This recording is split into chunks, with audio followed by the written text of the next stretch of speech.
2011 9 වෙනි මාසේ 6 වෙනිදා අඟහරුවාදා භාවනා වැඩසටහන.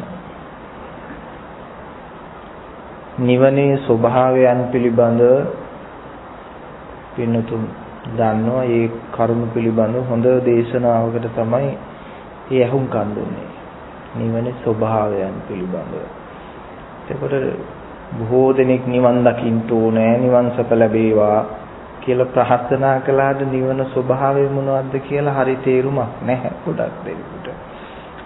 ඉතින් මොකද්ද කියලා දන්නේ නැහැ. ඒක බුදු කෙනෙක් බණ කියනකොට තේරෙනවයි කියනවනේ. අන්න එහෙම එකක් තමයි නිවන කියලා බොහෝ දෙනෙකුගේ හැඟීම තියෙන්නේ. නිවනේ ස්වභාවයන් ඔන්න කියලා දුන්නා. අහස ආශ්‍රිත කරගෙන, අහස මුල් කරගෙන, අහසේ හැඩ යන්වල මුල් කරගෙන කියලා දුන්නා.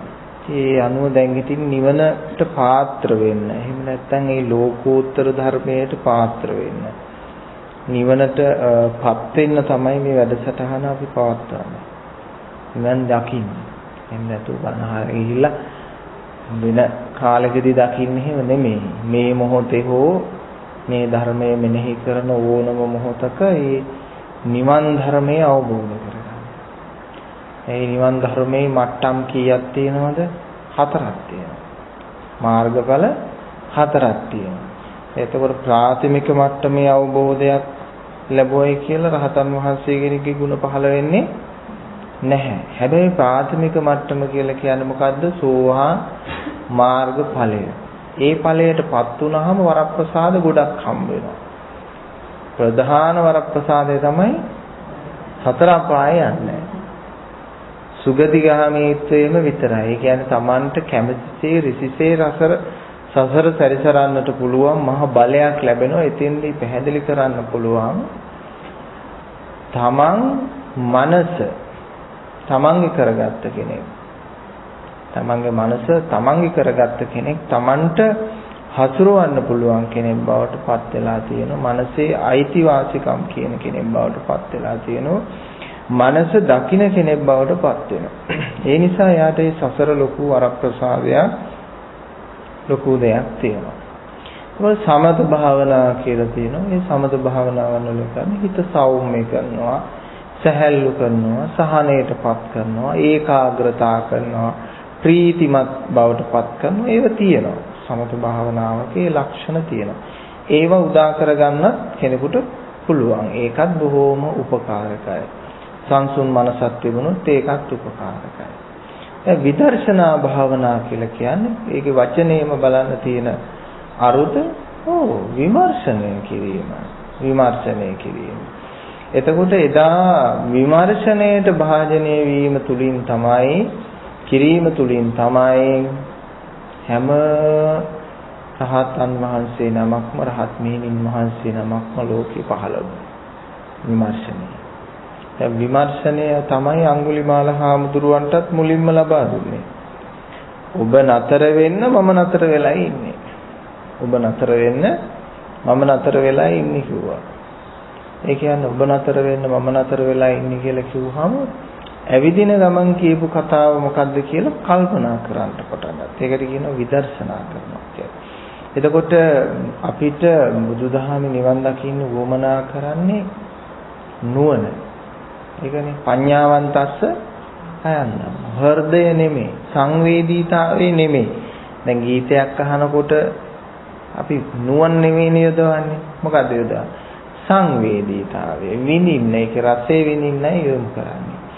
නමුත් බණ ධර්ම අහනකොට සංවේදීතාවය නෙමෙයි අපි යොමු කරන්නේ නුවණ. නුවණයි පඤ්ඤාවන්තස්ස අයන්නම්. මාගේ ධර්මයේ ප්‍රඥාවන්තය. එතකොට ඥාන දර්ශනයක් තමයි, ඥාන දර්ශනයක් තමයි නිවන කියලා කියන්නේ. ඥාන දර්ශනය. රහතන් වහන්සේ කෙනෙක් වුණත්, මාර්ගඵලලාභී කෙනෙක් වුණත් එයාගේ පිටින් හරි වෙන ක්‍රමවේදයකින් හරි දකින්න පුළුවන් කමක් නැහැ. දැන් මෙතන ඉන්න අයගේ ඥාන දර්ශනය මොන විදියද කියලා මේ මතු පිටින් එක්කෙනෙකුටවත් පේන්නේ නැහැ.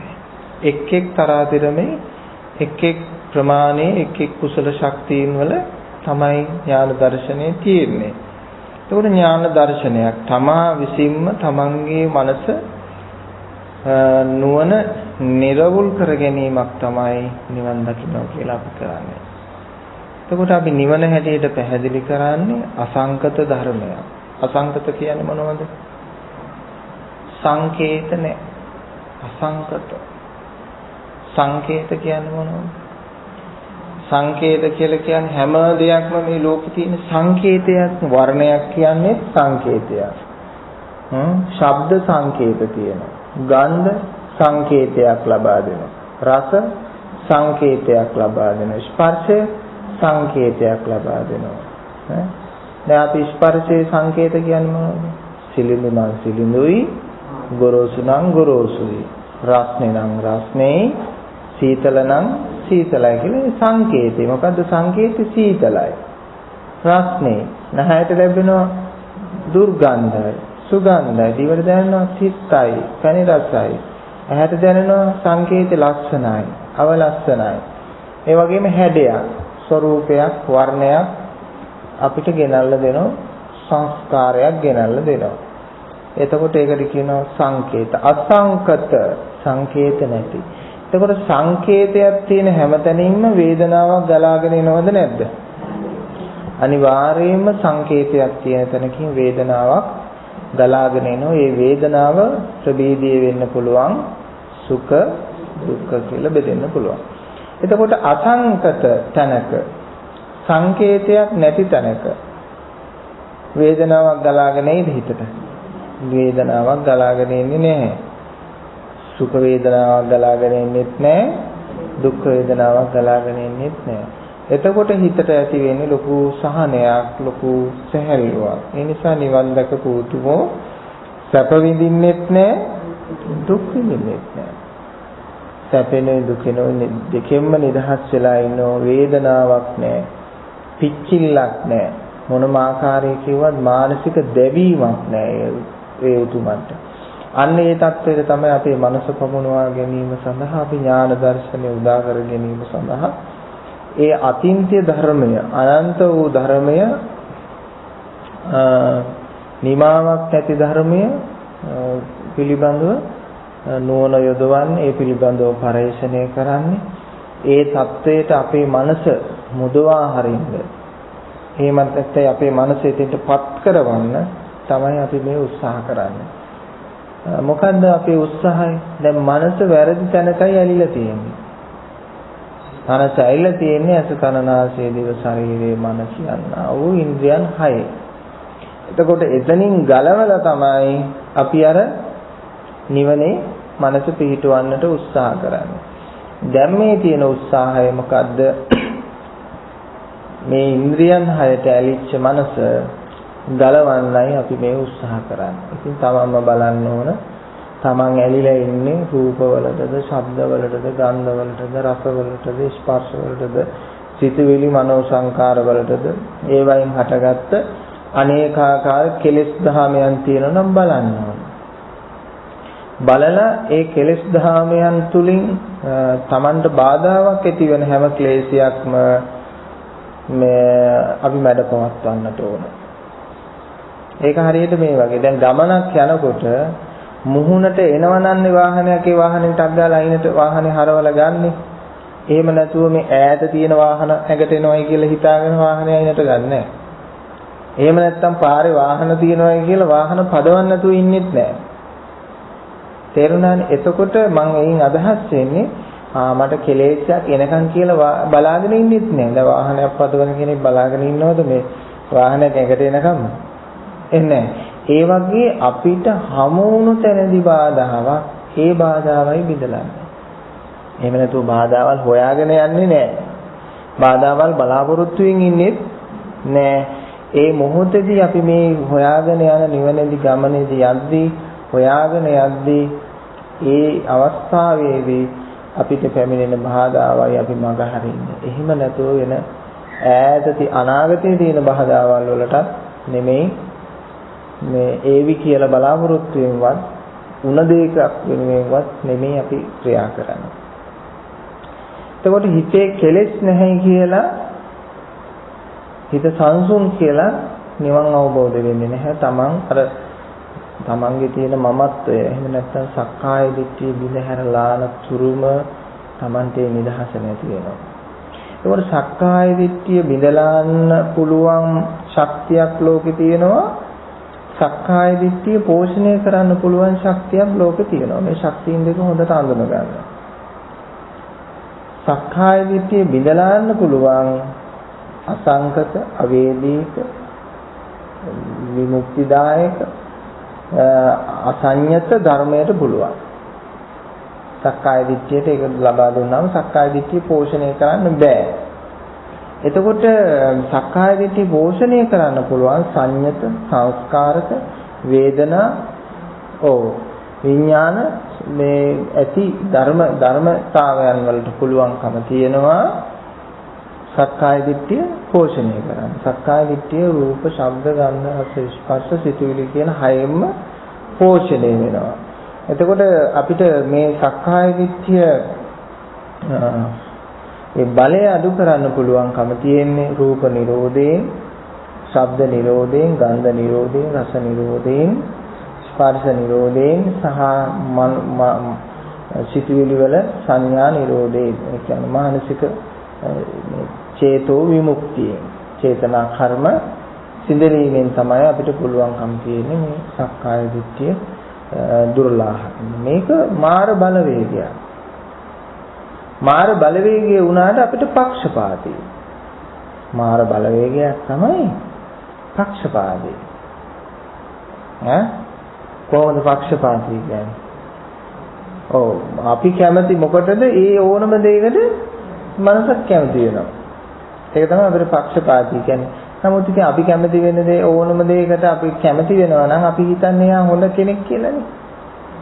මිතුරෙක් කියලා හිතන්නේ. හොඳ කෙනෙක් කියලා හිතන්නේ. නමුත් ඒ කැමති වෙන්නේ ඒ සක්කාය දිට්ඨිය පැවැත්ම සඳහා.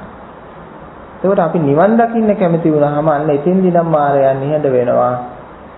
ඒකට සූදානම් වෙන්නේ නැහැ. මායයට අර මනසට එතෙන්දී ආහාර නැති වෙනකොට පොඩි තැති ගැනීමක් ඇති වෙනවා, ලොකු බයක් ඇති වෙනවා. මොන වගේද කියලා තියෙනවා. මාළුවෙක් ගොඩට දැම්මා වගේ. පණ යන්නේ නේද? එයාට ජීවත් වෙන්න බැරුව එයා. දැන් මේ ඔක්සිජන් තිබ්බට මාළුවට ගොඩ ජීවත් වෙන්න බෑ. එයා මිය යනවා. ජලයත් එක්ක තමයි ඒ ජීවිතේ හොට තියෙන්නේ. ඒ වගේ කෙලෙස් නැමැති ජලය නැති වෙනකොට මනසට මොකද වෙන්නේ? මනස මිය යන්න හදනවා. කෙලෙස් කියන ජලය නැති වෙනකොට මනස මිය යන්න බලනවා. එතකොට මේ මිය යාම මනසේ අපිට හොඳයි. මායාවේ මිය යාම, සක්කාය දිට්ඨියේ මිය යාම මනුෂ්‍යයට හොඳයි. සසර අතරමං කරන දෘෂ්ටිය නැති කළා. සසර අතරමං කරන මුලා කරන බලය නැති කළා. ඊට පස්සේ සසර ඊටාම ශ්‍රේෂ්ඨ විදියට දකිමින් සසර කැමැති පරිදි සසර පාරමිතාවක් පුරන්න පුළුවන්, සුගතිගාමීත්වය සලස ගන්න පුළුවන් මහ බලයක්, මහ ශක්තියක් එතන ලැබෙනවා. දැන් තමන්ගේ සක්කාය දිට්ඨිය තමන් හොයන්න ඕන. තමන්ගේ සක්කාය දිට්ඨිය තමන් හොයන්න ඕන. ඒකට අපි ප්‍රයෝජනෙට ගන්න මොකද්ද? මොකද්ද ගන්න ප්‍රයෝජනෙට? අපි තමන්ගේ සක්කාය දිට්ඨිය තමන් හොයන්න ඕන. මොකද්ද ගන්න අපි ප්‍රයෝජනෙට? නුවණ ගන්නවා. අපි ප්‍රයෝජනෙට ගන්නවා. ඒ නුවණත් එක්කම තියෙන්නේ පරිශ්‍රණය කරන්නත් අමතක නොකළ යුතුයි සක්කාය දිට්ඨියමයි.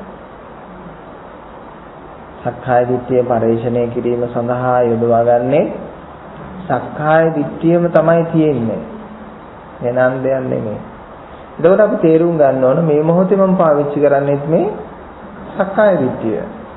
දැන් මේ බණ අහන්නේ සක්කාය දිට්ඨිය. මෙහාට අරගෙන ආවේ සක්කාය දිට්ඨිය. ආයෙ නැගිටලා යන්නේ සක්කාය දිට්ඨිය. එතකොට තමා තුළ හැම දෙයක්ම මේ පවත්වාගෙන රඳවාගෙන සිටින්නේ මගේ කරගෙන ඉන්නේ සක්කාය දිට්ඨිය. එතකොට මේ සමස්තය තුළම සැඟවිලා ඉන්නවා සක්කාය දිට්ඨිය. එතකොට මෙලවට අපිව ජනිත කළේ සක්කාය දිට්ඨිය. ඒ මනුස්ස ඥානය ඇති කරගෙන අර සසරින් ගෙන ආපු ඥානය බලය ඉක්මවා ගියපු දෙයක්කින් තමයි මේ සක්කාය දිට්ඨිය හඳුනා ගැනීම සඳහා උත්සාහ කරන්නේ. ඉතින් මම දවසක් එක මහත්මයෙක්ගෙන් ඇහුවා, මහත්මයා ඉන්ද්‍රියන් විසින් ඔබ පාලනය කරනවද, ඔබ විසින් ඉන්ද්‍රියන් පාලනය කරනවද? මේ හැම කෙනෙක් ළඟම තියෙන්නේ ඉන්ද්‍රියන් විසින් තමයි යාව පාලනය වෙන්නේ. එයා විසිනුත් ඉන්ද්‍රියන් පාලනය කරනවා. හැබැයි පුතග්ජන ලෝකයේ ඕනම කෙනෙක්ගේ ඉන්ද්‍රිය ශක්තිය ප්‍රබලයි, සමාගේ ශක්තිය දුබලයි. ඒකනේ බැරි එලා තියෙන්නේ. තරහක් වෛරයක් ඉරිසියාවක් ආවත් පාලනය කරගන්න බැරි තමාගේ ශක්තිය අඩු අයට. තමාගේ ශක්තිය වැඩි අයට පුළුවන් තරම් ඉවසන්න ගොඩක් පුළුවන්. ගොඩාක් ඉවසීමේ ගුණය තියෙනවා. ගොඩාක් අතහැරීමේ ගුණය තියෙනවා. තමාගේ ශක්තිය තියෙන අයට. එතකොට ඉන්ද්‍රිය ශක්තිය තියෙන අයට බෑ. ඒ නිසා මිනිස්සු හරි අසරණයි. ඕනම මිනිස්සෙකුට හොඳින් කතා කළොත් කරුණාවබර සිතුවිලි ඇති වෙනවා. තරහින් වේගයෙන් කතා කළොත් ආකාරුණික සිතුවිලි ඇති වෙනවා. වේගවත් භාවයක් ඇති වෙනවා. නිසා මිනිස්සයා හරිම අසරණ තැනක ජීවත් වෙන්නේ. දැන් මේ ශක්තිය වෙනස් කරන්න හදන්නේ ඉන්ද්‍රිය ශක්තිය දුර්වල කරලා තමාගේ ශක්තිය වැඩි කරනවා. ඒකට කියනවා ඉන්ද්‍රිය සංවරය. මොකක්ද කියන්නේ? ඉන්ද්‍රිය සංවරය. මොනවද ඉන්ද්‍රිය සංවරය? චක්කුණා සංවරෝ සාදු සාදු සෝතේන සංවරෝ ගානේන සංවරෝ සාදු සාදු ජීවාය සංවරෝ කායේන සංවරෝ සාදු කියලා හොම් පැහැදිලි කරන්නේ. මනසාච සංවරෝ සාදු සාදු සම්බත්ත සංවරෝ සබ්බත් සංවතෝ සාදු සබ්බ දුක්ඛ නිරුජ්ජති පබුජ්ජති කියලා කියන්න පුළුවන්. සියල්ලගෙන්ම නිදහස් වුණා. එතකොට ඉන්ද්‍රියන් හය සංවරය පහළ වුණා කියන්නේ ඒ කියන්නේ බලය බිඳුණා කියලා කියන්නේ සියල්ලගෙන්ම නිදහස් වුණා. හැබැයි ඒකෙන් මම නිතරම කියනවා ඔබ බලාපොරොත්තු වෙන්න එපා. ඔබ ඒකට වැඩි මේ දෙයක් ඔළුවට අරගෙන ඉවර වෙලා නිවන් දකින්න කල්පනා කරන්නේ අනේ මට මේ ටික කරගන්න බැරි වෙයි කියලා. මේ කෙලෙස් වලින් වැඩි ප්‍රතිශතයයි වැඩි ප්‍රතිශතයයි කුසලයේ තියෙන්න ඕන. වැඩි ප්‍රතිශතයක් කුසලයේ තිබ්බනම් අඩු ප්‍රතිශතයක් මේ අකුසලයේ. එහෙම නැත්නම් කෙලෙස් තිබ්බට කමක් නැහැ නිවන් දකින්න පුළුවන්. දැන් තරාදියක් වගේ තමයි. ඒ කියන්නේ පළවෙනි මාර්ගඥානය මම මේ කතා කරන්නේ. තරාදියක් වගේ තමයි. දැන් අපි හිතමු සමානව බර දෙකක් තියෙන මේ එක පැත්තකට වැඩි ඕනේ මංචාඩි ඇටයක් වැඩි වුණොත් ඇති. ඒ පැත්තට තරාදිය නැමෙනවා. ඒක තමයි ස්වභාවය. ඒ වගේ නිවන් දකින්න කෙනෙකු ළඟ තියෙන අතහැරීමේ ගුණය මොකද්ද? අල්ලා ගැනීමේ ගුණය කුමක්ද? එතන තමයි නතර වෙන්නේ. දැන් අද මේ ස්ථානයට එන්න මංචාඩි ඇටයක හරි ප්‍රමාණයක් වැඩි වුණා බර මේ පැත්තට. ඒ නිසා අර පැත්තේ මොනතරම් බර තිබ්බත් ඒ බර ටිකට වඩා මේ පැත්ත බර වෙච්ච නිසා මෙහිට ඇවිදලා.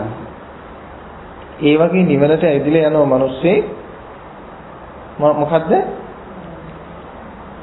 බර තිබුණොත් පොඩි ප්‍රමාණයක හරි බර තිබුණොත්. එහෙමනම් දැන් අපි මෙතෙක් වෙලා කතා කරපු ධර්මයේ පිළිබඳව ධර්ම මානසිකාරයක් කරමු මේ පියාගෙන.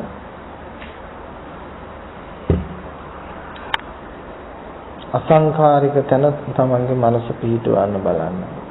කියන්නේ කිසිම සකස් වෙච්ච ධර්මයක් ඉන්ද්‍රියන් හයෙන් ග්‍රහණය කර නොගත් අවස්ථාව.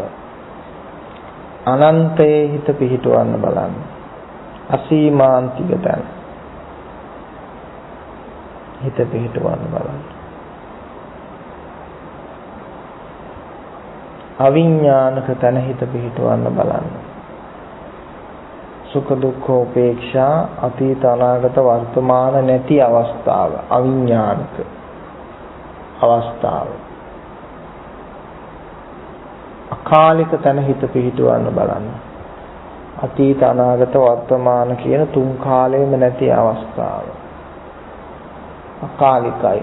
රයත් දහවලත් නැති අවස්ථාව.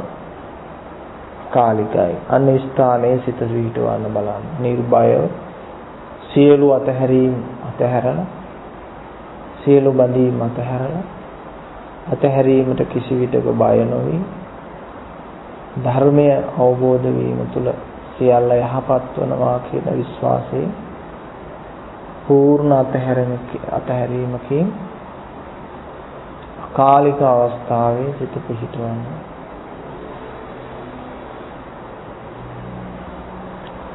දැනෙන සියල්ලකින් නිදහස් වන්න. හැඟෙන සියල්ලකින් නිදහස් වන්න. පෙනෙන සියල්ලකින් නිදහස් වන්න.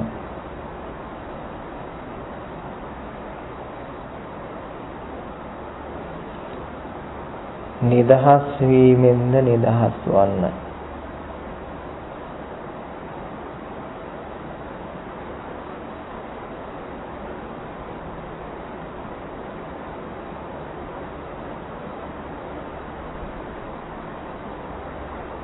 ස්වභාවිකත්වයෙන්ද නිදහස් වන්න.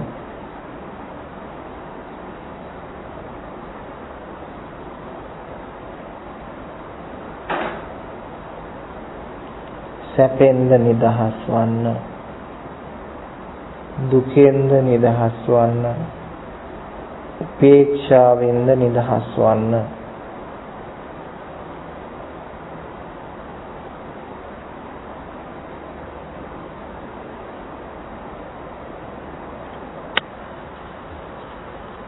ධර්මයයි මරණයයි දෙපසක තැබුවොත් මා ධර්මයේ පසට යනවා මරණය ගැන නොතකා හරිනවා කියන වීරිය ඇති කරගන්න.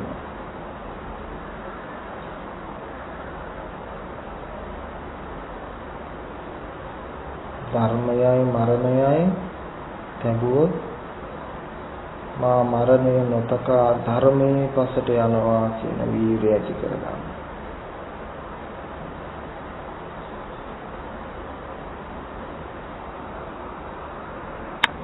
දැන් තේරෙන්නේ නැති භෞතික ලෝකයේ යමක් දිනනවට වඩා මානසික ලෝකයේ දිනන්න මොනතරම් අධ්‍යාත්මික වීරයක් ඕනද කියලා. විශාල වීරයක්, විශාල බලයක් එතෙන්ට යොදවන්න අවශ්‍යයි.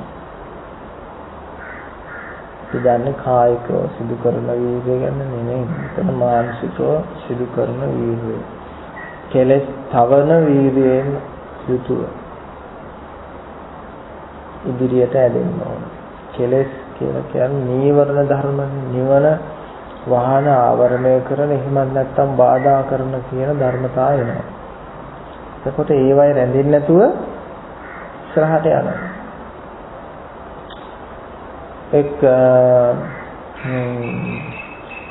පසේ බුදුරජාණන් වහන්සේ කෙනෙක් ඉන්න සමයේදී අයියයි මල්ලි දෙන්න රාජ්‍ය කරන සමයක් තිබ්බා.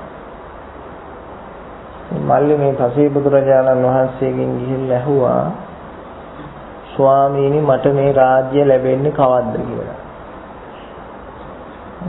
පසේ බුදුරජාණන් වහන්සේ කිව්වා ඔබට කවමදාකවත් මේ රටේ රජකම නම් හම්බ වෙන්නේ නැහැ. හැබැයි ඔබට මේ රටින් වෙනත් නුවරක රටක් තියෙනවා, වෙනත් ප්‍රදේශයක රටක් තියෙනවා. ඒ රටේ රජකම නම් ඔබට ලබා ගන්න පුළුවන්. කියලා පුළුවන්. හැබැයි පොඩි බාධාවල් ටිකක් තියෙනවා. මේ බාධාවල් ටික බිඳලාගෙන යන්න පුළුවන් නම් තමයි වාටේ රජකම ලබන්න පුළුවන්. ස්වාමීනි මම යන්න. මොන බාධාව බිඳලාගෙන මම යන්න. ඊට පස්සේ මේ කුමාරයන් ලැහැත් වෙනකොට මෙයාගේ ඉන්න හිතවත්ම ගෝලයෝ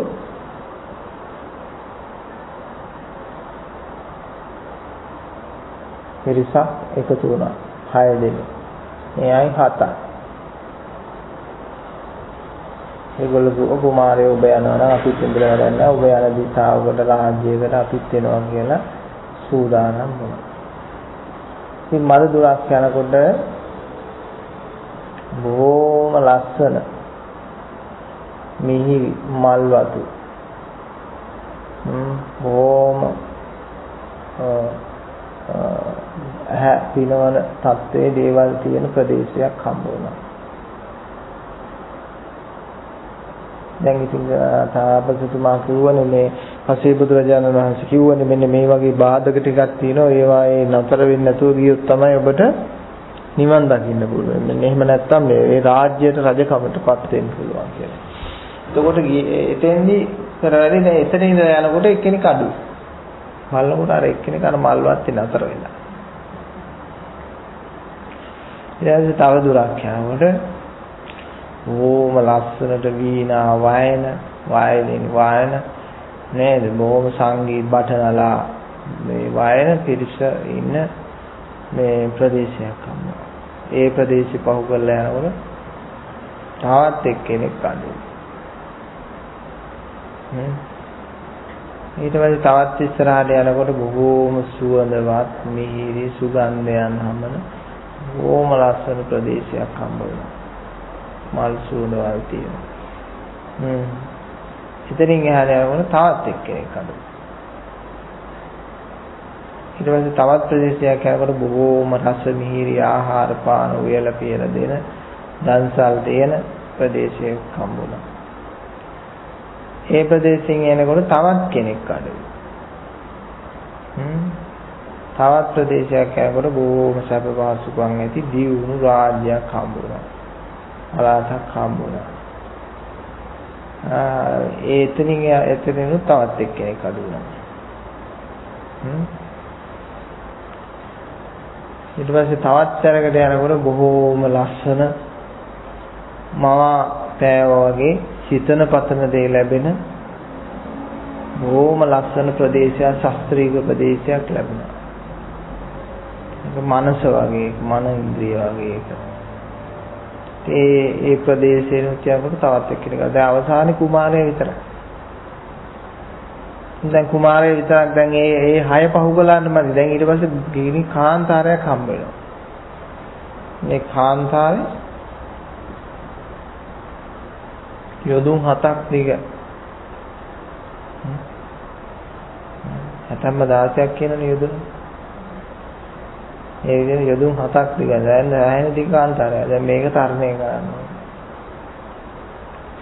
ඊට පස්සේ ඒකත් තරණය කරා. ඊට පස්සේ එනවා මහා මඩ වගුරු බිමක් එනවා. ඒකත් යොදුන් 7ක් දිගයි. ඒකත් තරණය කළා. ඊට පස්සේ එනවා තවත් යොදුන් 7ක් දිග මහා ජලාශයක් පහකරන. ඒකත් තරණය කළා.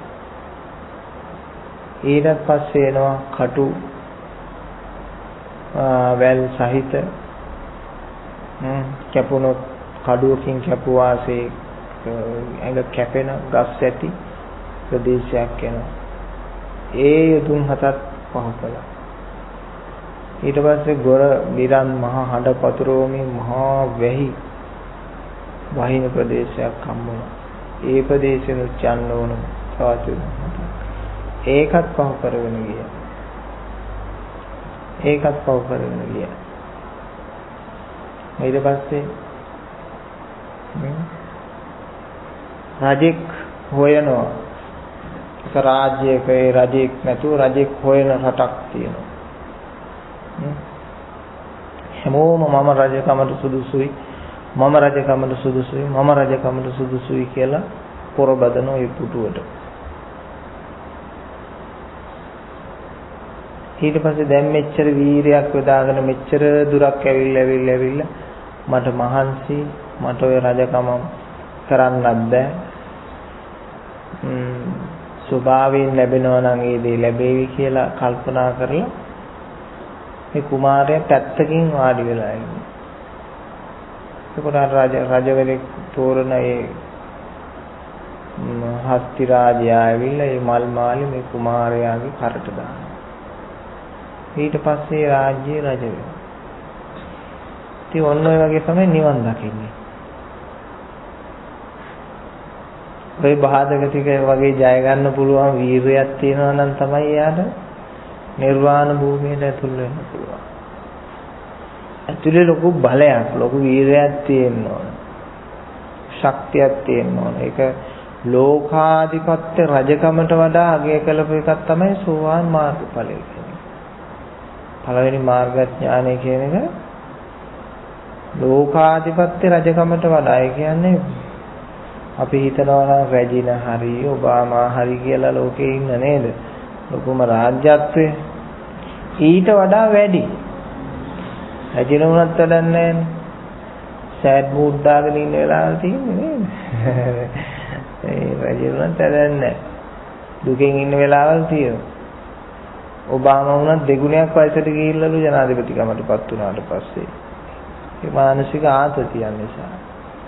අර වෙනතට වඩා වයසට යන වේගය වැඩි වෙනවලු. ඒක ඇමරිකාවේ හැම රජ කෙනෙකුටම වෙන දෙයක්ලු. ඒ ජෝර්ජ් බුෂ්ට පවා ක්ලින්ටන් මේගොල්ලෝ ක්ලින්ටන්ට පවා ඒගොල්ලන්ට ඇති වෙලා තියෙනවා. සුමහත්ති. ඒ වගේ තමයි. ඊට වඩා වැඩි සපතක් ලැබෙන තැන.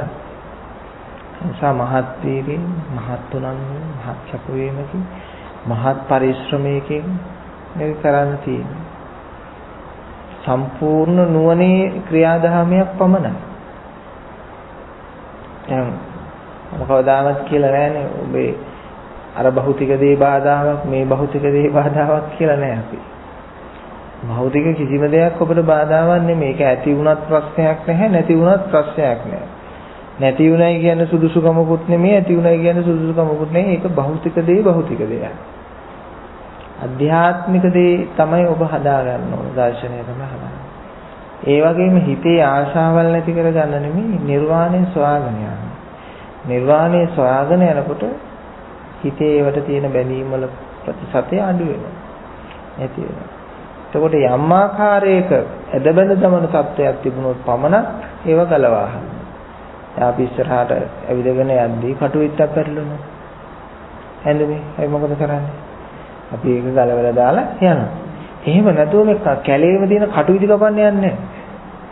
අපි ගමනක් යද්දී වටේ තියෙන ඔක්කොම කටුගස් කප යන්නේ. අපේ ඇඟේ පැටලෙන කටුවිත්ත විතරයි අපි අයින් කරන්නේ.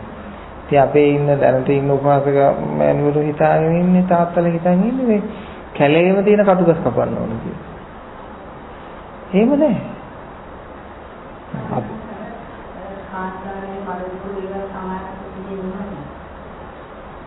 ඒ තමන්ට දැනෙන දේවල්.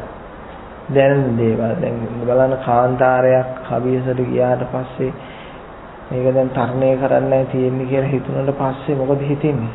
මේක මහත් වීර්යයෙන් කරන්න උවමනා කරන කාරණයක් කියලා හිතෙනවා. ඒ වගේම හරිම පාළු වෙහෙසක ප්‍රදේශයක් නේද කියලා පේනවා. එතකොට Tamanට නිර්වාණයේ අවශ්‍යතාවය ප්‍රබලව තිබුණොත් පමණයි මේක තරණය කරන්න උවමනයි කියන වීර්යය මඩගුරු කියලා පෙන්වන්නේ ඔව් මඩගුරු කියලා කියන්නේ ඔව් එතකොට මඩගුරු කියලා කියන්නේ කටු ඉති ආදී වගේ හැම දෙයක්ම කියලා පෙන්වන්නේ මේ කටුකත්වය. එහෙම නැත්නම් මේකේ තියෙන මේ දුක්බර ස්වභාවය. එහෙම නැත්නම් තියෙන මේ කල යුතු වීරිය ප්‍රමාණය නේද? අපි හැම එකෙම පෙන්වන්නේ එකක්වත් සුවදායි දේවල් නෙමෙයි. කාන්තාරය කියලා කියන්නේ, මඩවගුරු කියලා කියන්නේ, කටුවිදි කියලා කියන්නේ, ගුරුමිරන් මහා වැසි කියන්නේ, මහා ගංගාවක් තරණය කරනවා කියලා කියන්නේ හැම එකක්ම අපි කිව්වේ නෑනේ. මේ මෙතනට පහසු යානාවක් හම්බුණා එතනින් යන්න කියලා එහෙම එකක් කිව්වේ නෑ. පැහැදිලිවම මෙතට වීර්යය. කොගෙම්ම පෙන්වන්නේ අපහසුම දේවල් ටික. ඒ අපහසුම දේවල් ටික තරණය කරලා ගියාට පස්සේ එයා මම මෙච්චර දුක් විඳගෙන ආවා කියලා අර පොරකන අය අතරේ පොරකන කෙනෙක් උනේ නෑ පුටුවට. එයා ලැබෙනවා නම් ලැබුණාවි කියලා පැත්තකින් වාඩිලා හිටියා. එතකොට ලැබුණේ. ඒ වගේ දැන් මේ නිර්වාණය කියන එකත් එහෙමයි. ලබා ගන්න බෑ තමයි. මමත්වයට ලබා ගන්න පුළුවන් දෙයක් නෙමෙයි. මමත්වයට ලබා ගන්න පුළුවන් නෙමෙයි. දැන් මේ ව්‍යාකූලත්වයක් දැන් මේ මනසේ මෙහි ව්‍යාකූලත්වයක් ඇති වෙනවා කියන්නේ අර මහා දැන් මෙහිම ධර්මයේ ගමනේ යද්දී මනස ව්‍යාකූල වෙන. ගොර බිරන් මහා වැස්සක් වහිනවා වගේ. ඒක තරණය කළොත් තමයි තමන්ට ලැබෙන්නේ. ඈ තරමේ ලැබෙන්නේ කාන්තාරයක් අහු වෙනවා. මේ මුළු ඉඩමකින් මේ මුළු ප්‍රදේශයකින් කුමන රාජ්‍යයක්ද කියලා එයාට එතන හිතුනොත් එයා එතනින් පසුබහිනවනේ. මේ තත්ත්වෙත් තරමේ කරනවා. කියලා ඉදිරියට යනවා.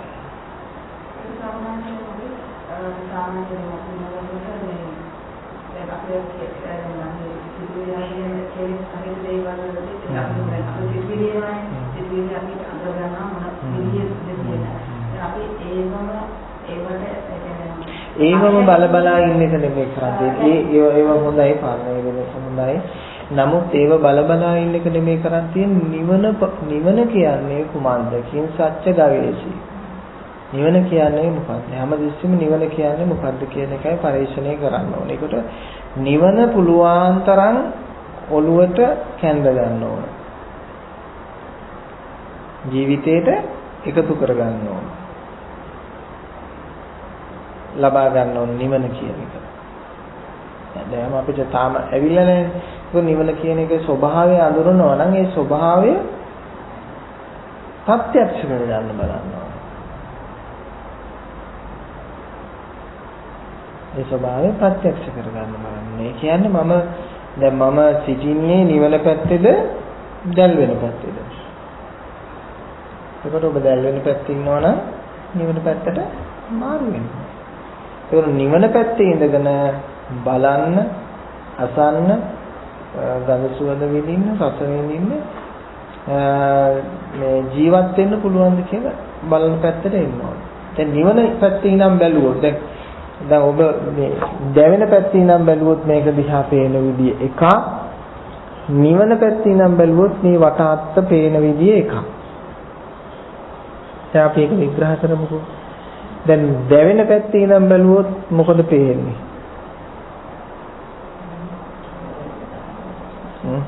මේ වටාත්තත් මෙහෙම අරගෙන ඉවරලා පාරේ ඇවිදගෙන යන්න කැමති වෙන්නේ. මේ වටාත්තත් අරගෙන පාරේ යන්න කැමති වේද? මම කියන්නේ පේන්නේ මෙහෙම තියාගෙන නැති. එහෙම යන්න කැමති වෙන්නේ නැහැ. ඒකට හේතුව මේක අපිට අයිති දෙයක් නෙමෙයි, අපි පාවිච්චි කරන දෙයක් නෙමෙයි. මිනිස්සු මොනවා හරි හිතයි මොකද මේ මිනිස්සුන්ට පිස්සුද කියලා ගෙනියන්න කැමති වෙන්නේ නැහැ මේක. ඒ වගේම දැවෙන පැත්තේ ඉඳන් බැලුවාම මේකේ තියෙන ස්වභාවයන් දන්නවා, මේක කාටද අයිති කියලා දන්නවා. ওই වගේ සංස්කාරක ධර්ම ගොඩාක් තියෙනවා. ඒතකොට නිවන පැත්තේ ඉඳන් බැලුවාම මේ ගැන මොකද හිතෙන්නේ?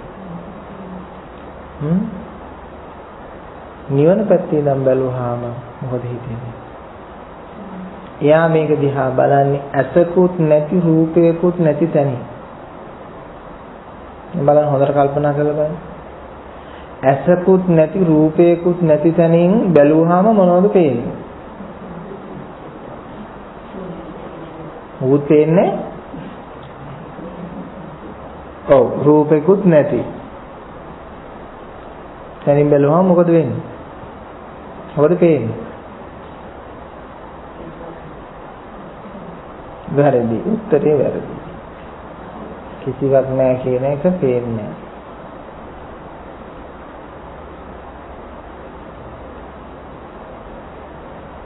හොඳට මතක තියාගන්න. හොඳට ශ්‍රවණය කරන්නත් ඕන, හොඳට කල්පනා කරලා බලන්න.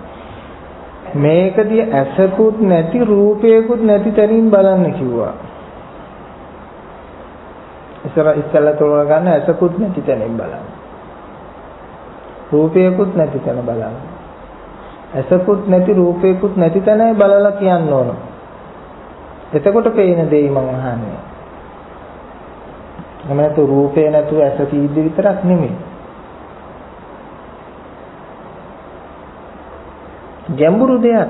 හැමදාම මම කියනවා මානම් සරල දේවල් කියන්නේ නැහැ. ඊටාම ගැඹීර දේවල් කියන්නේ. මේ කාරණේ සෑහෙන ගැඹුරට යන්න පුළුවන් ඔබට. ශාල ගැඹුරක් තියෙන කාරණේ. හොඳට බලන්න විමර්ශනය කරලා හොඳට මතක තියාගන්න. ඇසකුත් නැති, රූපේකුත් නැති. දැන් උත්තරයක් ආවම මේක හරිද කියලා බලන්න. හරිද? ඇසකුත් නැති, රූපේකුත් නැති තැනින් බැලීමකට මේක ගැලපෙනවද කියලා අහන්න තමයි විමර්ශනය කරලා බලන්න. විද්‍යානුකූල ස්වභාවයක වුණොත්, තර්කානුකූල ස්වභාවයක වුණොත්, ධර්මානුකූල ස්වභාවයක වුණොත් බලන කල තමයි සත්‍ය කියන එක මතු කරගන්න පුළුවන්. තර්කානුකූලව බලන්න ඕන. දැන් මගේ ළඟ තර්කයකුත් තියෙනවා ඔකට. මේ විදියට තර්කයක් ගොඩනගුවොත්, මේ විදියට තර්කයක් ගොඩනගුවොත් හැබැයි දහමට පැමිණි උත්තරේ පැමිණියොත් ඒකට තර්ක ගොඩනගන්න බෑ. දැන් මාත් එක්ක කාටවත් තර්ක කරන්න බෑ. මොකද තර්ක කරන්න එන කෙනෙකුට තර්ක කරන්න බැරි වචනයක් මම දෙනවා ඉස්සරහට. ඊට පස්සේ තර්ක කරන්න බෑ. තර්ක ශාස්ත්‍රය උගන්වන මහාචාර්යවරයෙකු දවසක් මගෙන් අහුවා ඔබ වහන්සේ තර්ක ශාස්ත්‍රය ඉගෙනගෙන තියෙනද ටික වෙලා කතා කළාට පස්සේ මම එතුමන්ට කිව්වා අපි වගේ අය ලියපු පොත් තමයි ඔයාලා කියවන්නේ කියලා. එතුමන්ට කට උත්තර දෙන්න ඊට පස්සේ ඒ කාරණේ පමණක් නෙමෙයි ඊට වඩා වෙනස් ධර්මයේ කාරණේ ඔස්සේ ක්‍රියා කරනකොට අතක්ඛාවචර ධර්මය කියන්නේ තර්කයකට යොදනගන්න බැරි අවස්ථාවක් ගැන අපිට කතා කරන්න පුළුවන්. ඒක හැමෝටම කරන්න බැහැ ලෝකේ. ධර්මය ප්‍රතිවේද කරපු කෙනෙකුටම ලැබෙන ශක්තියක්. තර්කයකට ගොඩනගන්න බැරි දෙයක් වෙන්නන්න පුළුවන්. එතකොට තර්කයකට ගොඩනගන්න බැරි පිළිතුරක් තමයි අපිට එන්නේ. තර්කයකට ගොඩනගන්න බැරි පිළිතුරක්. ඈ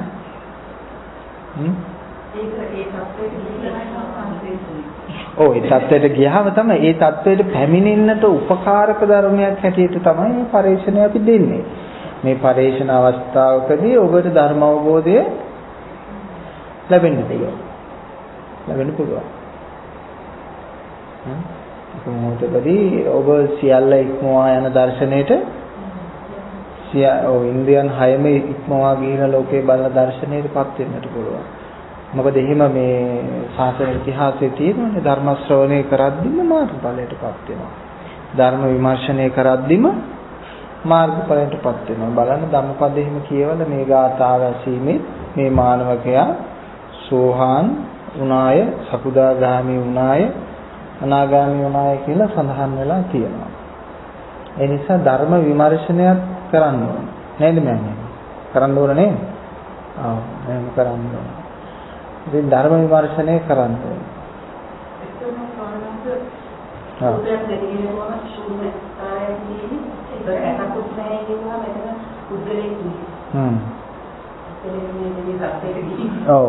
හරි හොඳයි.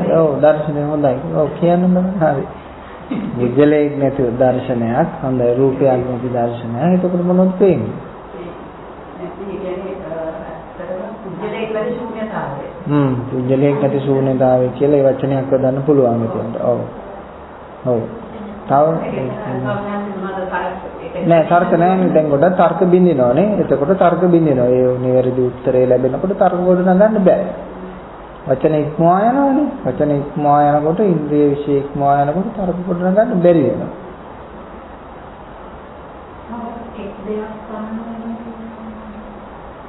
තවත් එක් දෙයක් කියලා කියන්නේ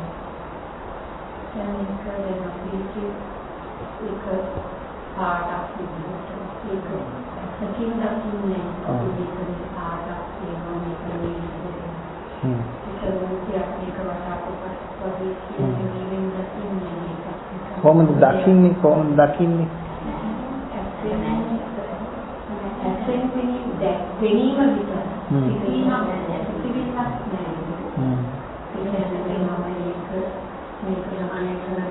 නෑ අපි ඇස්වේ සත් නැතුව නේද රූපයකුත් නැති තැනින් දකින්න කියලා අපි කිව්වේ. සත් නැති රූපයක් නැති තැනින් දකින්න. දැන් අපි හිතමු ඇස සංවර කරනනේ. දැන් චක්කුණා චමේ වරකදී ඇස නිරෝධ කරන්න කියලා කියනවා. නිරෝධ කරනවා කියන්නේ ඉවත් කරනවා. ඇස ඉවත් කරලා බලනවා කියන එක මගේ වචනයට එනකොට මම ඒක ගන්නවා ඇස නැතුව බලනවා කියලා මම කියනවා. නමුත් ඇස නිරෝධ කරන්න, කන නිරෝධ කරන්න, නාසය නිරෝධ කරන්න, මේ ඔය රූප වේදනා සංඥා සංකාර විඤ්ඤාණ නිරෝධ කරන්නනේ කියලා තියෙන පටිච්චසමුප්පාදය කියලා දෙන්නේ නිරෝධ කරනවා, දුරු කරනවා. දැන් මේ දෙකම ගන්න ඕනේ. දැන් එක පැත්තක් තමයි බොඩක් දෙනින් බලන්නේ. එක්ක වටාපත පැත්ත බලනවා, එක්ක ඇහැ දිහා බලනවා. ඒ නිසා මේ දෙකම දිහා බලන්න. වටාපත, ඒ කියන්නේ රූපය. ඒ බලන ඇස. එතකොට රූපයකුත් නැති, ඇසකුත් නැති අවස්ථාවෙන් බලලා මට කියන්න කියන එකයි මම කිව්වේ. මේක හරි ගැඹුරු කාරණයක්. එතනින් බලන්න පුළුවන් ශක්තිය උදා වෙන්නේ මේ විදිහට බැලුවොත් තමයි. ඒ පරිශ්‍රණය කළොත් තමයි. ඔව්. මේ දෙපාර්ශ්වයටම දෙපැත්තටම සාධාරණේ ඉෂ්ට වෙන්නත් ඕන. හරි. නම් තව එතන පහදලි වෙන්න. යන්න ඕනේ. තව විමර්ශනය කරලා බැලුවොත් තව අලුත් දේවල් පහළ වෙනවා. තවත් දීප්තිමත් මේ වචන සහ දර්ශනයන් පහළ වෙනවා.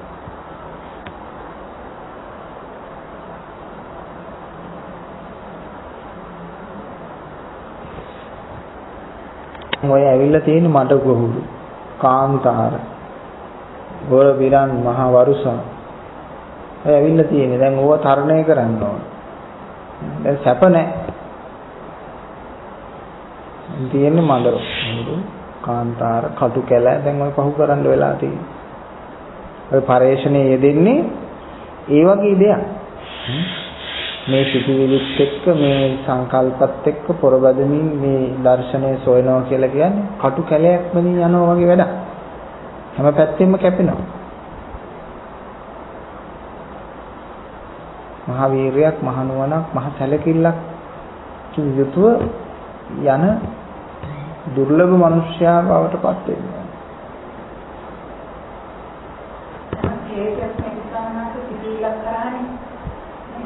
ඔව් දැන් කෙනෙක් මම පැහැදිලි කරන්නේ කෙලස් තියේවි කෙලස් සම්පූර්ණයෙන් සිඳලාලා රහත් වෙන්න නෙමෙයිනේ අපි කියන්නේ. කෙලස් බාධාවක් නෙවෙයි. පාරේ තියෙන බාධාවක් කියන්නේ. දැන් අපි ඉතින් මෙහෙම තියමුකෝ. පාරේ යද්දී පොඩි වලවල් තිබුණොත් එහෙම අපි ඔය පැහැල වලවල් වහන්න යන්න ඕන. ඔය වලවල් මගේ අරලා යන්න පුළුවන්. එහෙම නැත්නම් මේ වල මතින් හරි අපිට යන්න පුළුවන් බාධාවක් නැහැ. නමුත් විශාල බාධාවක් තිබුණොත් ලොකු අගලක් අපලා තිබුණොත් අන්න එතෙන්දී නම් ඒක බහැලා පුරවලා හදලා වැඩි නම් අඩු කරලා අඩු නම් වැඩි කරලා පුරවලා තමයි වාහනේ ගන්න වෙන්නේ. ඒ වගේ ජීවිතේට හමු වෙනවා බාධක හම්බුන. සමහර දේවල් හරියට මේ ඒව නොසලකා හැරලා යන්න පුළුවන් කමක් තියෙනවා. සමහර දේවල් මග ඇරලා යන්න පුළුවන් කමක්. සමහර එකම දේ අපි එකපාරට මගේට ආයෙ තව තැනක දෙනවා. අවස්ථාවලදී ඒක මම කියන්නේ ඒ එක දේ නවත්තගෙන එයත් එක්ක මම කියන්නේ මේ අවස්ථාවේ යම් සාකච්ඡාවක් කියන්නේ ඒකට මූණනේ දීලා නෑ ඒකම නෙමෙයි එන්නේ එක වගේ ස්වරූපයකින් දෙයක් තමයි එන්නේ එකම දේත් මතක් වෙන අවස්ථාවල් තියෙන එකට කියනවා తත්‍රාභිනන්දනී කියලා. නැවත තැනෙනවා. ඔව් ඒකට මම කියන්නේ ඒකත් එක්ක යම් සම්පූර්ණ දෙයක් කරලා ඒක නැතිම කරන්න එපා. නැතිම කරන්න කිසිම දෙයක් උත්සාහ කරන්න එපා. Tamanට ඒක කොනකින් තීද්දි වුණා. සමහර වෙලාවට ඒ කොනකින් ඒක තියෙන එක වෙන්න පුළුවන් Tamanට නිවන් දැකීමට තියෙන මේ රුකුල. ගොඩාක් දෙනකොට දුක් වේදනාව තමයි කොනකින් තීද්දි තමයි ඒගොල්ලෝ නිවන් දැක්කේ. දුක් වේදනාවක් පසකින් එද්දි තමයි ඒගොල්ලෝ ඒ ශක්තිය තමයි නිවනට භාජනය කරගන්නේ. ගමනේදී චැලෙන්ජ් එක ඒක දීවිදේ ඒකත් එක්ක චැලෙන්ජ් කරනවා යනකොට ඒක වල ශක්තිමත් වෙනවා නේද තමයි. ඔව් හැමතිස්සෙම එහෙමනේ. මතක් වෙන්නේ මෙහෙමනේ මූද රැලි එනකොට ඔරුව ඉස්සෙනවනේ. ඊට පස්සේ ඒ රැල්ලට කොච්චර උස රැල්ලක් ආවත් ඔරුව වගේ 10 ගුණයක් උස රැල්ලක් ආවත් රැල්ලත් එක්ක ඔරුව ඉස්සෙනවා. ඊට පස්සේ ඔරුව මේ ගමන් කරනවා. ගමන යනවා. ඒ වගේ තමන්ගේ වීරිය බලවත් වෙනවා එන පුද්ගලයාගේ ස්වરૂපයට අනුව.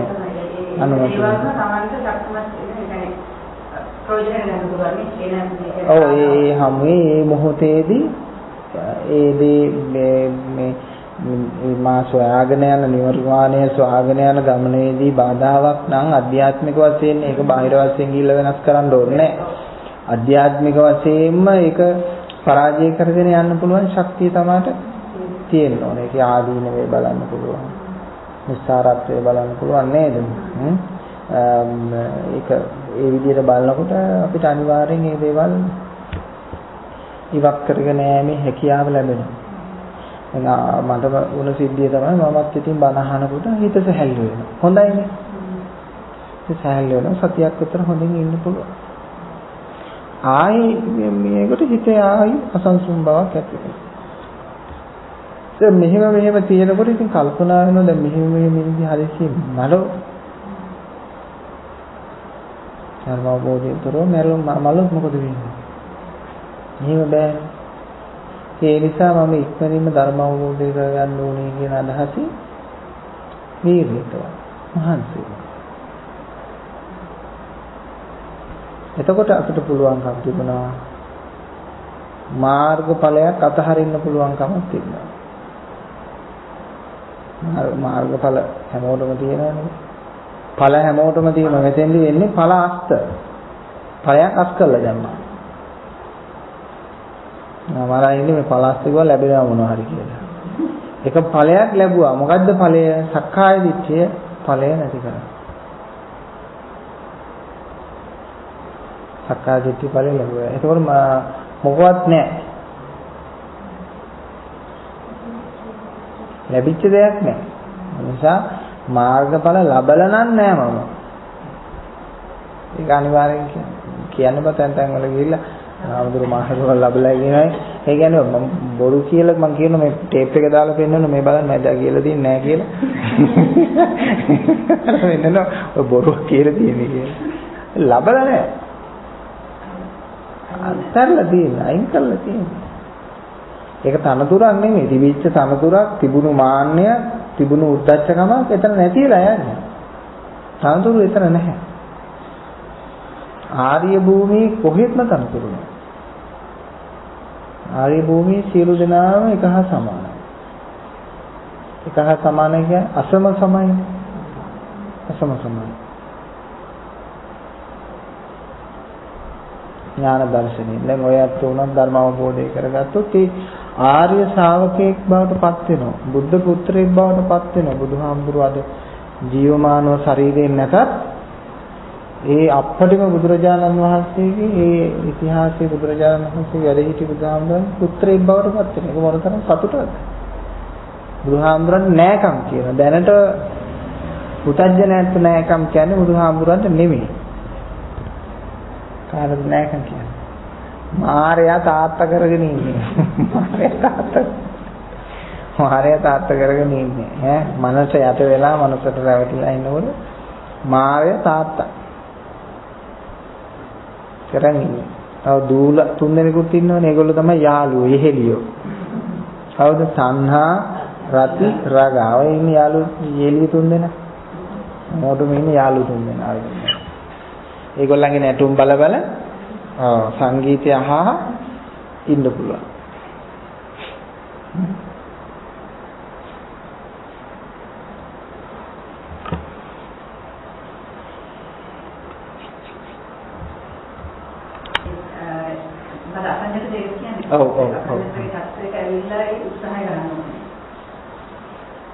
එතෙන්ටපත් වීමට එවැනි ස්වરૂපයකින් මේ ගවේෂණය කිරීමක් කරන්නේ. එතෙන්ට ඒ தত্ত্বයටම ආවද නැද්ද කියන එක නෙමෙයි. ඒ தত্ত্বයටපත් වෙන්න උත්සාහ කරමින් ඒ தত্ত্বයටපත් වීමෙන් තමයි අපි මේ දේ කරන්නේ. මේ පරිශ්‍රණය කරන්නේ. ඒකට අපිට යම් දවසක සැබවින්ම අසඤ්ඤත ස්වභාවයට එන්න පුළුවන්. සංඥා නිරෝධයට එන්න පුළුවන්. يعني සංඥා නිරෝධයකින් ලෝකේ දිහා බලන්න පුළුවන් හැකියාව උදා කරගන්නවා. ඒක ලෝකෝත්තර ඥානයකටනේ පුළුවන්. සංඥා නිරෝධයකින් බලන්න පුළුවන් ලෝකෝත්තර ඥානය. නැත්තම් සංඥා සහිත බලන්නේ. මම සහිත. ඉන්ද්‍රියන් සහිත. ඒ තලෙ නෙමෙයි මෙතන මේ කතා කරන්නේ. ඒ අසඤ්ඤත තලෙ කියලා කිව්වට ඒ අසඤ්ඤත තල කියන තැන නෙමෙයි මෙතන සංඥා නිරෝධය. ඒ අසඤ්ඤත කියලා කියන්නේ සංඥාව විතරක් නැති නිද්‍රාව වගේ අසඤ්ඤත ඒ සංඥා විතරක් නැති අනිත් ඒවා ඇති රූප ඇති. ඔව් රූපේ තියෙන මෙතන එහෙම නෙමෙයි මෙතන අසඤ්ඤත කියලා කිව්වහම අර පටිච්ච සමුප්පාදයෙන් නිරෝධය කරපු තැන. පටිච්ච සමුප්පාදයෙන් නිරෝධය කියලා කියන්නේ නාම රූප නිරෝධෝ සලආයතන නිරෝධෝ පස්ස නිරෝධෝ වේදනා නිරෝධෝ නේ අන්නා නිරෝධෝ උපාදාන ඒ ඔක්කොම ඒ පටිච්ච මුළු පටිච්ච සමුප්පාදයෙන් නිරෝධය කරපු තැනින් බලන අසඤ්ඤත සංඥා නිරෝධෝ කියප එකයි මේ කතා කරන්නේ. ඒ අසඤ්ඤත තල වලට යන සමත භාවනාවේදී සමත භාවනාවෙන් ඒ ධ්‍යාන වඩලා මේ එහෙම යන්නේ. ඔව් අසඤ්ඤත තල වල ඉපදෙන්නේ. එහෙම මේ කන්නේ මේ විදර්ශනාත්මක ඥානය බලන්න. කියන්නේ අසඤ්ඤත කියලා මෙතනින් අදහස් කරේ සංඥාවෙන් තොරව බලනවා කියන එක. එතකොට සංඥාව විතරක් නෙමෙයි ප්‍රහාණය වෙන්නේ කියලා අපි දන්නවා. සංඥාවෙන් තොරව බලනකොට අනිත් සියල්ලම ප්‍රහාණය වෙනවා. මොකද හේතුව මේ එකට බැඳිච්ච දේ. ඔව් එකට බැඳිලා තියෙනවා. එකට බැඳිලා තියෙනවා. අවිනිර්භෝග කියන්නේ ඒක වෙන් කරන්න බෑ.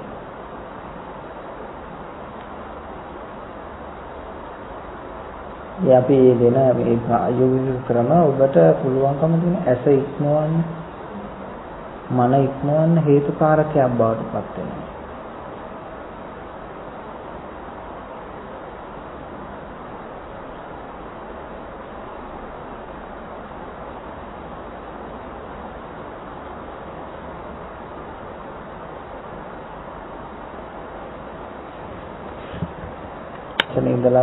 ලබන ලද පරේෂණ එය තුල ලැබුණු දහම් ශක්තියක් ඇති දහම් කුසලයක් ඇති බලන්න ඔබ ළඟ ඒක තියෙනවද කියලා හොඳට ඇස් ටික තියලා බලන්න ඇස් ටික තියලා බලන්න ඔබ තුල වැඩිච්ච ස්වභාවික දහම් කුසල බලයක් ඇති අන්නේ කුසල බලය විඳ දරා ගන්න එහෙම නැත්නම් භුක්ති විඳින්න එහෙමත් නැත්නම් ඒකට අපි කියමු ඒ තුල වැඩ ඉන්න ඒ තුල ජීවත් වෙන්න කියලා කියන්න පුළුවන් බලන්න ටික වෙලාවක් ලබාගත් දහම් කුසලයේ ස්වභාවිකව වැඩ ඉන්න බලන්න. එහෙම දෙයක් තියෙනවද රැස් වෙච්ච දෙයක්? තියෙනවද එහෙම ප්‍රඥා සම්පatti ගුණයක් තියෙනවද? ඔව් යාවට වඩා වෙනසක් තියෙන්න ඕනේ. මේ කරන ලද දහම් පරිශ්‍රණය තුළින් ස්වභාවික සම්මා සමාධි ගුණයක්. කියන්නේ බැඳුනේ නැති ඒකාග්‍රතාවය බැඳුනේ නැති සිහිය එහෙනම් අපේ ගිය ඉරිදාව මහත්මයාත් එක්ක අපේ මෑණියෝ නේද අපි කතා කරා සංඥාවෙන් තොරවනේ ඇවිදින්නේ වාහන එලවන්න පුළුවන් කියලා සිහියෙන් තොරව සම්මා සතියෙන් මහත්ය බය වුණා කොහොමද වාහන එලවන සිහියෙන් තොරව වාහන එලවන්නේ කියලා නේද නමුත් අපි කියලා දුන්නා. ඔව් ඒ ගැන කතා කරකටත් යන්නේ නේද? ඔව් ඉතින් මේ සංඥාවකින් තොරව කොහොමද එහෙම ක්‍රියා කරන්න පුළුවන් කියලා. දැන් මේ සිහිය නැති නිසා නෙමෙයි මේ අපේ අයට මේ කරදර ඔක්කොම තියෙන්නේ සිහිය වැඩි නිසා. සිහියවල් වැඩි. අරමුණු වැඩි. බලන්න අතන සැබෑ කිසිම සිහියක් නැහැ කියලා මා අදහස් කරන්නේ පිරිසුදු සිහිය එතන පහළ වෙනවා සම්මා සතිය සම්මා සතිය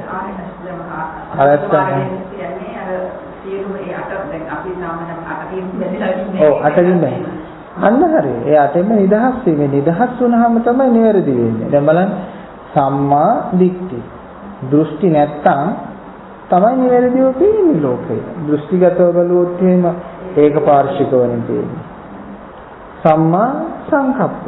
සංකල්ප වලින් බලුවොත් එහෙම ලෝකේ ඒකපාර්ශ්විකව තමන් ගත්ත සංකල්පයට අනුව පේන්නේ. ඒකනේ මේ ලෝකෙට වෙලා තියෙන්නේ. තමන් ගත්ත ආගම, ගත්ත ප්‍රතිපදා, ගත්ත ක්‍රමය නේද තියෙන්නේ?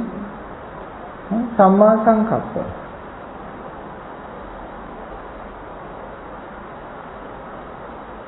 සම්මා වාචා. ආර්ය අෂ්ටාංග මාර්ගයේ නිදහස් වෙන්න ඕන කියන්නේ මේකයි. සම්මා ගුණේ නිදහස් කරගන්න එපා. දැන් ආර්ය අෂ්ටාංග මාර්ගයේ තියෙන අර අට කරුණු වටේ නිදහස් වෙන්න ඕන සම්මා ගුණයටපත් වෙන්න ඕන. ඒකයි. ආර්ය අෂ්ටාංග මාර්ගයෙන් නිදහස් වෙනවා කියුවාම අදහස් වෙන්නේ දෘෂ්ටි ගුණේ නිදහස් වෙලා සම්මා ගුණයට එන්න. සංකල්ප ගුණේ නිදහස් වෙලා සම්මා ගුණයට එන්න.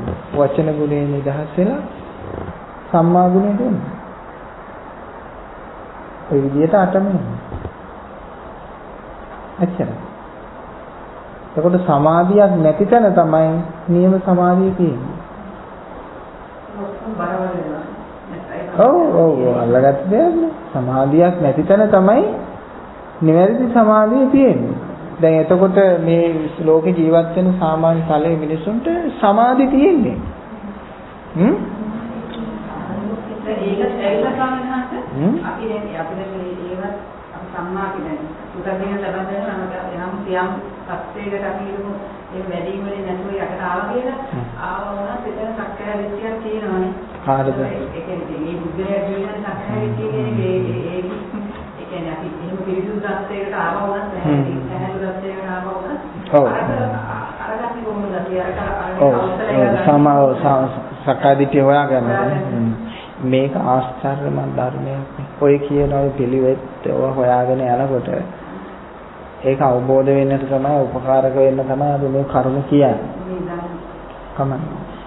ඒකට උපකාර වෙන්න උමනා කරන ධර්ම තමයි මේ කියන්නේ. ඒක ආශ්චර්යමත් ධර්මයක්.